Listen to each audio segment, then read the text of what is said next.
गायक बाबूलाल शर्मा मिर्जापुरी टैलेंट नगर इस चैनल के माध्यम से एक राष्ट्रीय गीत आप लोगों के सामने पेश कर रहा हूं। आशा एवं उम्मीद है कि आप लोग इसे पसंद करेंगे। लाइन में मास्टर बजाय क्या हो।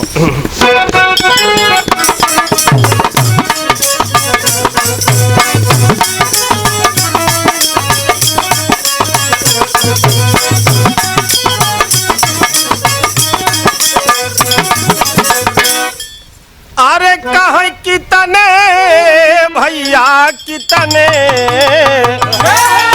अरे कितने शहीद भइल देश के करनवा, अब सिहारे कटाई करनवा।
हिंदुस्तान में जब अंग्रेज आए तो इतना आतंक मचाए कि हिंदुस्तान की जनता जो है इंकलाब जिंदाबाद की नारा लगाते हुए सड़कों बाबूजी उतर पड़ती है। लेकिन के नाम बा जालिम अंग्रेज काफी जुल्म ढहाई जी, जालिम अंग्रेज काफी जुल्म ढहाई जी, और मंगल चंद पांडे दिया लख जगाई जी।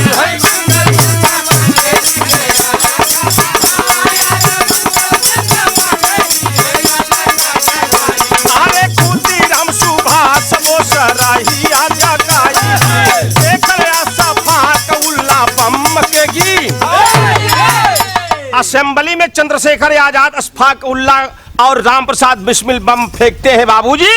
लेकिन के नाम बा अरे कहे फसिया ये भैया फसिया का झूला झूले भगत सिंह जवानावा, बिहारे कटाई गरदा।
झूला जो है भगत सिंह नौजवान झूल जाते हैं। लेकिन कभी को दूसरे लाइन में कह नाम पड़ा जलिया वाला बाग डायर लिया घेरवाई, जलिया वाला बाग डायर लिया घेरवाई, और निहत्थन के ऊपर डायर गोली चलवाई।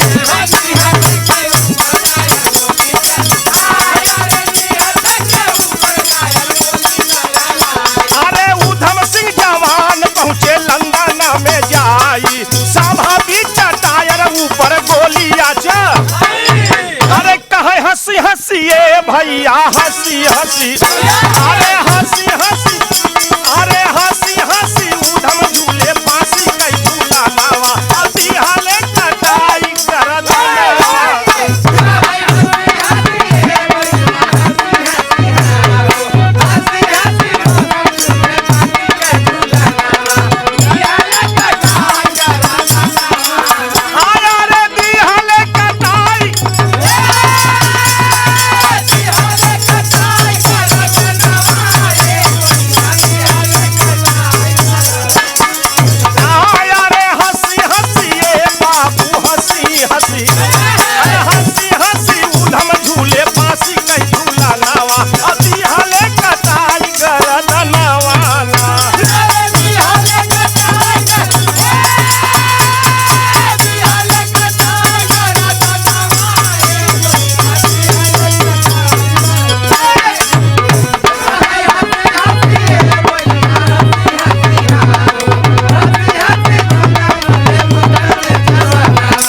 जलियांवाला बाग घिरवा कर निहत्थों के ऊपर गोली चलवाता है। उसका बदला उधम सिंह जो है लंदन में जाकर के भरी सभा के में डायर को गोलियों से उड़ा देते हैं, जिसका परिणाम निकलता है उधम सिंह को लंदन में फांसी पर झुला दिया जाता है।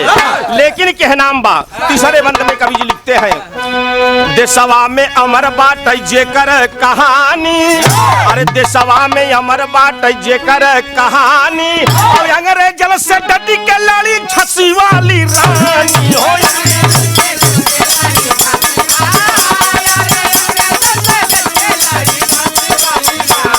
राणा प्रताप काफी सहे परेशानी, घास वाली रोटी खाए तीनों पर, अरे कहे गुलामी ये भैया गुलामी, अरे गुलामी कबूल नहीं की हन मारा दानावा, हलन कटाई कर दानावा।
जिसकी कहानी हमारे रानी लक्ष्मीबाई रानी राणा प्रताप सिंह जो है अकबर का जो है बात नहीं माने, समझौता नहीं के, घास की रोटी खा करके जीवन बिता दिए, लेकिन अकबर का जो है बात स्वीकार नहीं किए।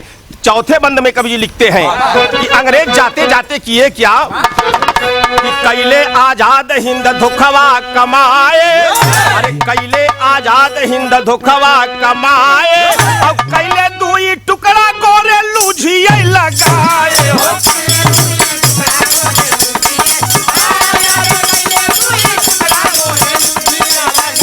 अरे राष्ट्रपिता ऊपर ना तू बोली चलाए, बापू के वियोग सब आंसू आवा। इधर बाबूजी गौर हो, अंग्रेज जाते जाते हमारे हिंदुस्तान का दो भाग कर गए, जिसका परिणाम आज तक हिंदुस्तान के अवाम को झेलना पड़ रहा है। धन्य हो मोदी सरकार जिसने कश्मीर पे 370 धारा खत्म करके कश्मीर को अपना भाग बनाया जो है। राष्ट्रपिता के ऊपर नाथूराम गोडसे गोली चलाता है, राष्ट्रपिता जो है राम राम कहते हुए मर जाते, पूरी हिंदुस्तान की अवाम रोती है। लेकिन एक माँ और रोई, वो कौन माँ थी? कहे रोवई ये भैया रोवई, रोवई भारत माता खोई आना मुल रतनावा, अभी हलन कटाई गरदनवाना।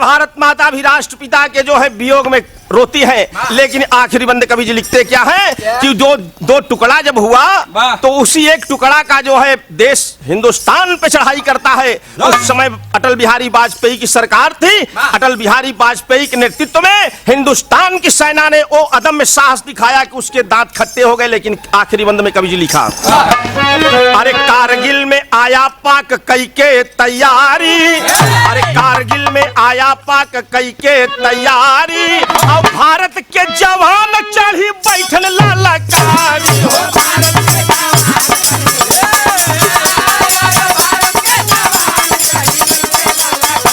अरे दुश्मन का सारी से खिली हाले निकारी, मातृभूमि मूरत पाटन जाना वैसे, मातृभूमि मूरत हमें जनवा से प्यारी, लेकिन के नाम बा कहीं बाबू लाल ये भैया बाप।